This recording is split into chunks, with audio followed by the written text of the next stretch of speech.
James Amps of Amps International LLC taking it up a notch with his Amps Entrepreneurship Leadership Institute retreat in Puerto Rico. Students attending from Argentina, St. Thomas, St. Croix, and Puerto Rico. Some participants driving hours to attend. Amps Institute is building a bridge between three of the islands of the same region because they are all facing a similar threat: food sustainability and conservation. Agriculture is worldwide. I don't care what you do in your life, it's going to pertain to agriculture somewhere. Okay, I don't care if it's the clothes you wear, the foods you eat, whatever. The hair products you use is going to relate to agriculture somewhere. Who's going to be the disruptor to come up with something magical that the USDA, NRCS, or anybody, any agency, government agency would say, I want to fund this. I want to put $100,000 into this. I want to put 1.2 million into this. I want to put 5 million into this because I want you to grow it. And I want the research and development in this particular category. And that's what we're looking for. We're looking for folks who want to do something different. My motto has always been, if you want something that you've never had, you've got to do something that you've never done. We're trying to bring new professionals to agriculture and conservation regardless of where you want to be. You can have any careers, but as long as you're conservation-minded, agriculture-minded, that's a plus for us in USDA. So that is our purpose. This retreat was sponsored by the USDA Natural Resources Conservation Service in partnership with the University of Puerto Rico School of Agriculture. It's an effort to generate interest among young people in the field of agriculture and conservation, because at least 98% of the food and water in the region is reportedly imported. Amps Institute also gaining support from the Future Farmers of America, 4-H clubs, the Boys and Girls Club, along with the Vocational School of Agriculture, all sending participants to this retreat. Right, so your network will determine your net worth. One of the things we do here at AMPS is create a group on WhatsApp so that you stay in touch. And then about 30 days after we leave here or sooner, we're in touch with you. We want to make sure that you connect and connect and connect. The AMPS Institute knows the best way to build a business is to solve a problem, so they take the participants to the source. In this case, the Doña Carmen Farm Incorporated, or César Pérez, welcomed the crew. Bienvenidos a todos, buenos días. Mi nombre es César Pérez de León, agricultor de a pie.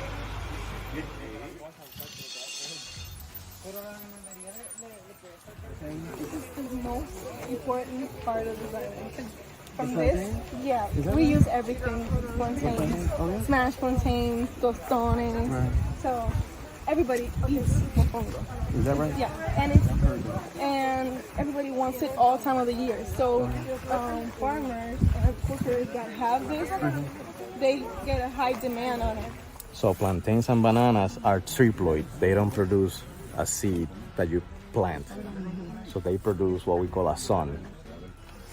So the seed is actually not a seed, it's the plant. Oh, so they propagate it? So no, the plantain is producing those kits. You see that one over there pretty big? Right, so you harvest this, it has a big tuber in that, and then that's what you plant over there. So what are your thoughts on the farm so far? Well, this is really pretty cool. I'm learning a lot, and it's just a few minutes. Like, we are here 5 minutes, and I already learned about the bacteria and everything that you have on the plants.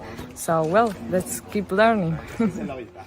I really like the system of how they divide it into different little fields.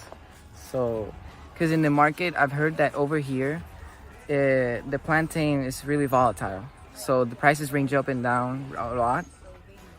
And so what he does here is he does it for different times of the year. So, for example, if one of his little fields got into the part where the value is really low, the other ones could be really high, and it balances out.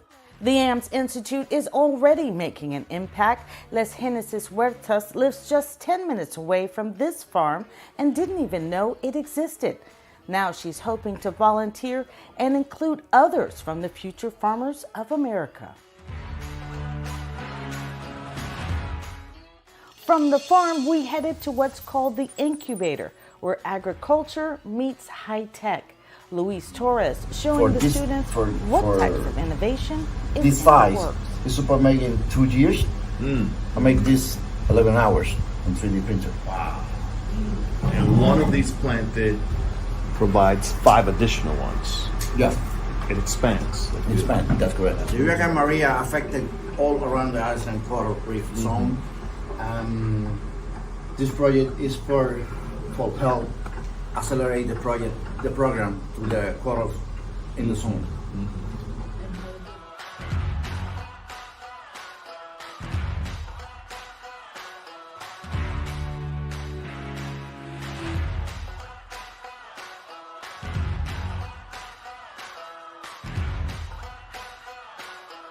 Well, my name is Ivan Arocho. I am from San Sebastián, Puerto Rico. I have a farm about 18.6 acres. I think this technology is a good thing. It's more effective way because that will give you more information and it's very good for the cow. It can milk the cow 3 or more times a day. When we're talking about food production, we want a balance of technology and traditional farming methods in order to produce everything that we eat. So I think today we saw an example of a traditional farm where they have plantains. Well, so far plantains cannot be produced on a vertical garden system. Now, vertical gardens are very efficient for leafy greens, tomatoes, peppers. That can be very useful in cities, in different settings.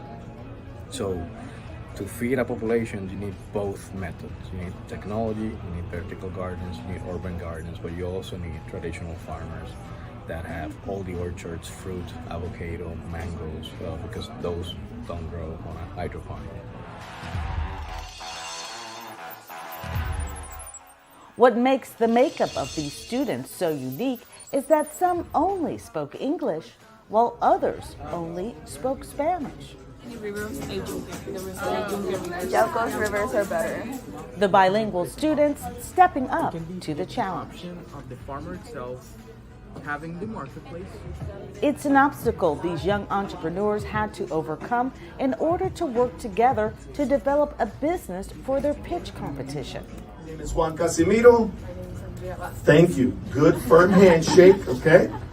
Good eye contact, good smile.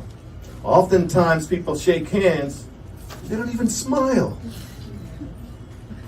Start with the smile and make sure that the handshake is a tight handshake, firm. Now what happens if her handshake is weak or soft? What perception may I get?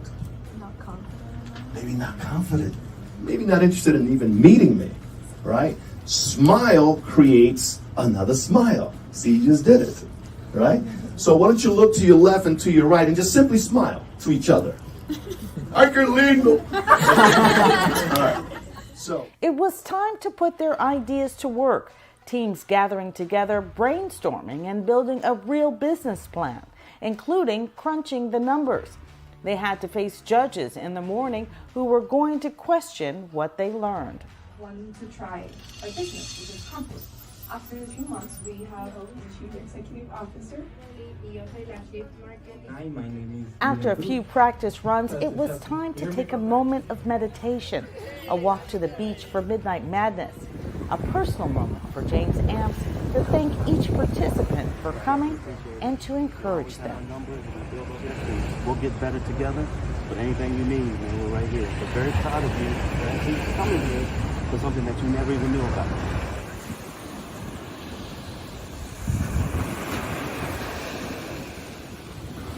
The next morning, a few final preparations to prepare for the pitch.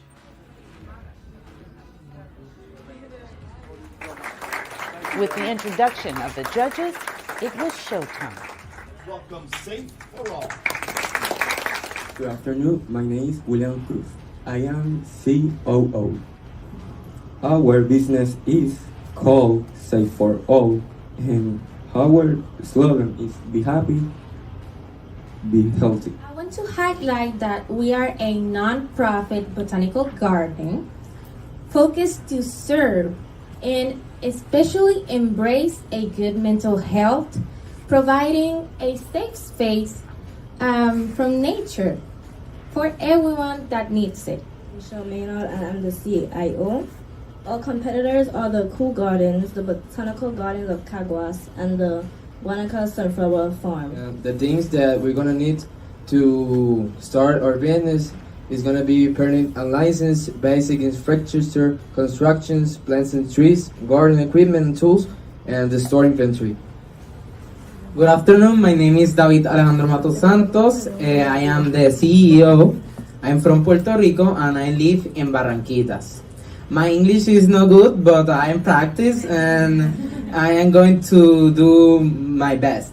Good afternoon, my name is Laurelis Rivera Villanueva and I'm CMO of Wabi Compost. And let me just start with this. We live in a country where their wastelands are in their limits.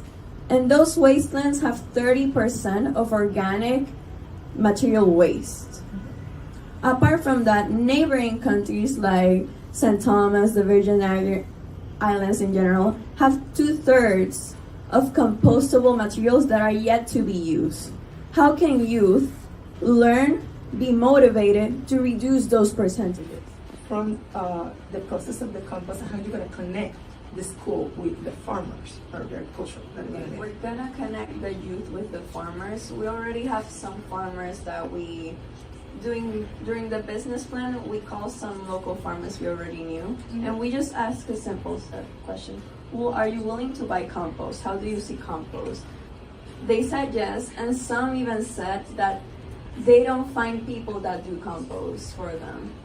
Doing compost apparently is really hard in Puerto Rico. One of the fincas that I talked to was Finca Perla Borincana, and I talked to one of the managers, and he told me that this business idea, it was really good because he was really interested in compost because it helped his terrain, and also in the school, the main target is that we can benefit the school because as public schools in Puerto Rico, we don't get a lot of funding for our school. So by making the profit, the students, the payment, I guess, for students will be community service hours because we have to get away with those hours, and also half of the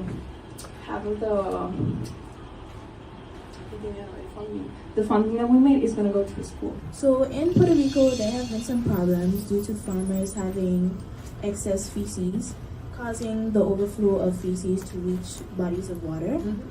That then results in farmers losing their license, decreasing the amount of farmers that we have on hand, then increasing our food insecurity. When you're talking about farming alliance for a big component of your expenses, how do you plan to make that work, assuming that some of the farmers may not have this equipment themselves? I already contacted some of the farmers, which they have the machines, the pickup truck, the wagon.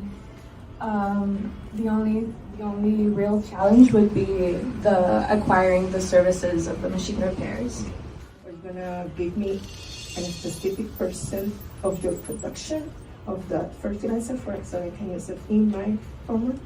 Could you define that?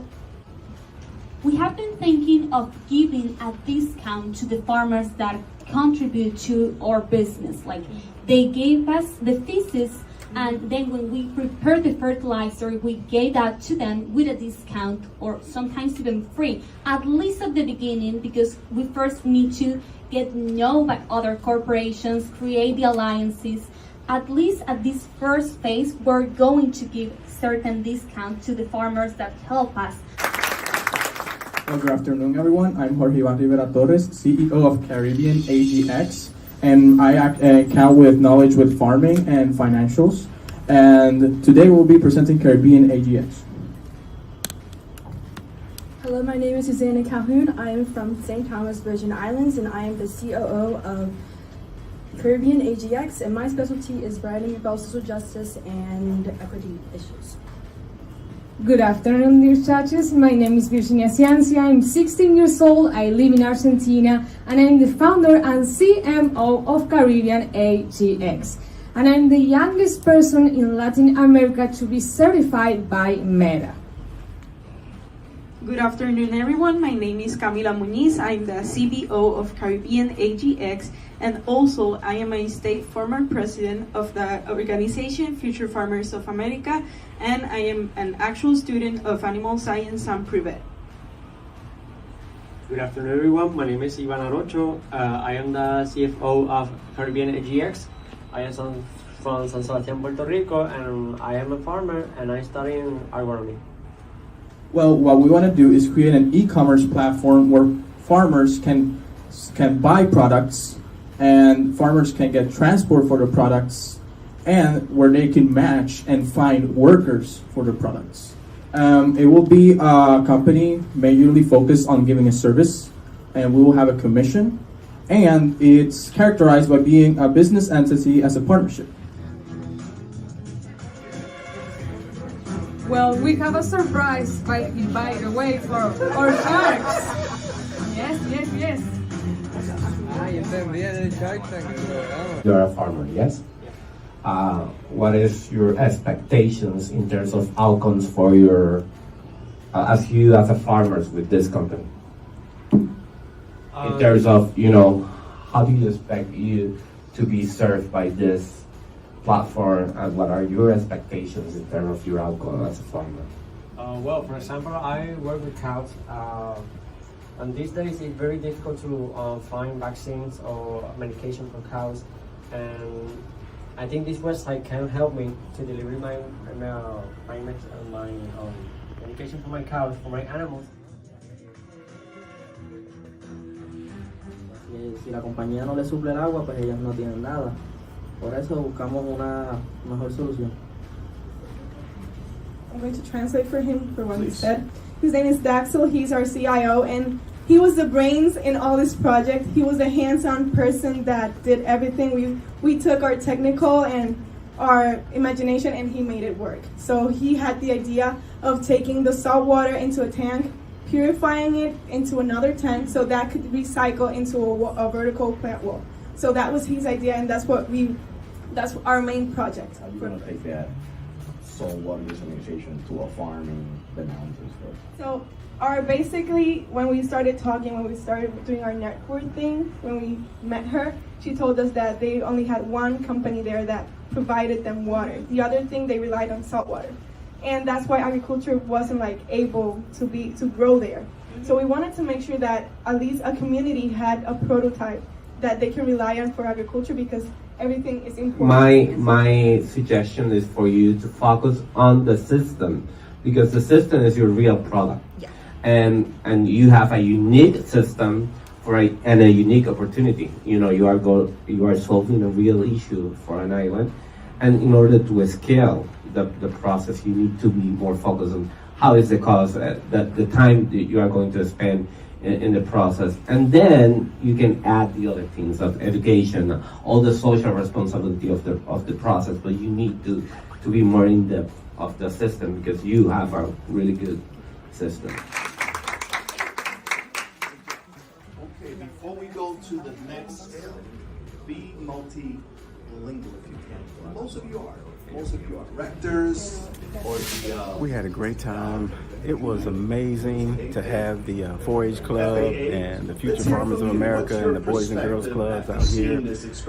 We had students from St. Thomas. We had our ambassador from St. Croix. So it was just amazing how they all meshed together. A lot of them spoke no English. About 3 of them that spoke no English, but they still were able to talk with their groups and figure out what their businesses were and to communicate with each other and to build those relationships. So very proud of all these students who came out here, and after watching their presentations, even more proud. So look forward to the next step. We look forward to St. Croix. Get ready. First lady, Caribbean AGX. Susan Colon, Camila Muñiz, and Jorge Rivera. Congratulations.